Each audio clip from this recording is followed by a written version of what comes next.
अनाथ लड़की का सच। तेज बारिश हो रही थी। रात का अंधेरा सड़क को और डरावना बना रहा था। सड़क के किनारे एक छोटी सी लड़की भीगते हुए बैठी रो रही थी।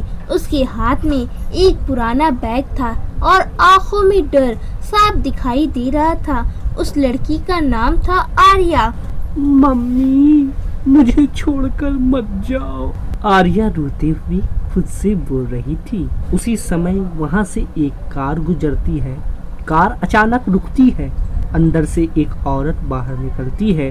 उसका नाम था संध्या था।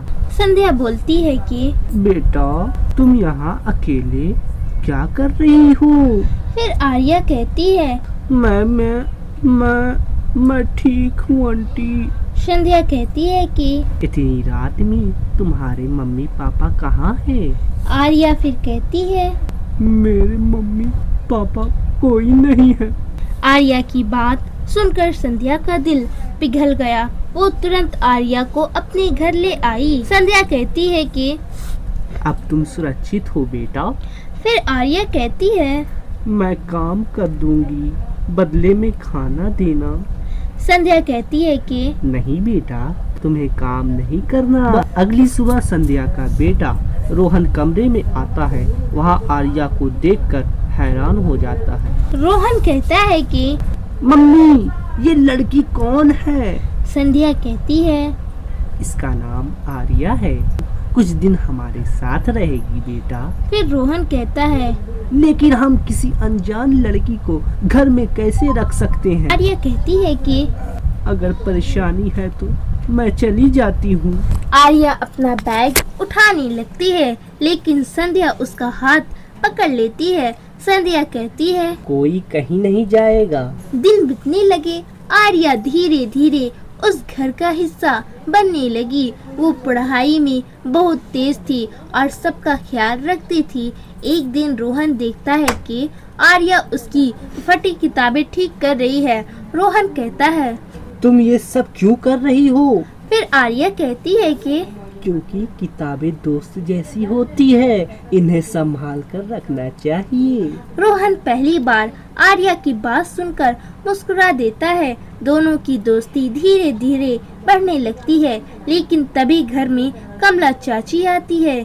कमला चाची कहती है कि अरे वाह, अब अनाथ बच्चों को भी घर में रखने लगी हो।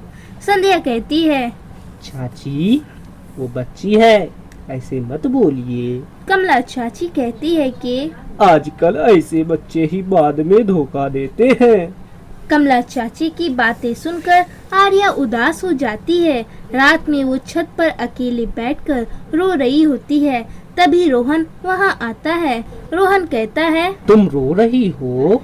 फिर आर्या कहती है कि नहीं। फिर रोहन कहता है, झूठ मत बोलो।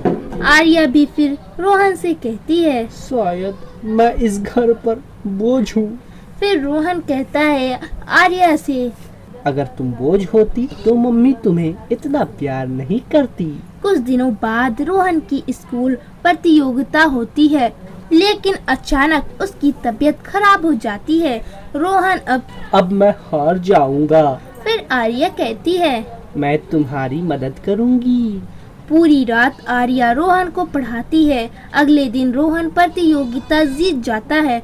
फिर रोहन कहता है, मम्मी, मैं जीत गया। संध्या कहती है, मुझे पता था तुम ही जीतोगे। फिर रोहन अपनी माँ से कहता है, नहीं मम्मी, ये सब आर्या की वजह से हुआ है। तभी अचानक घर के बाहर पुलिस आ जाती है।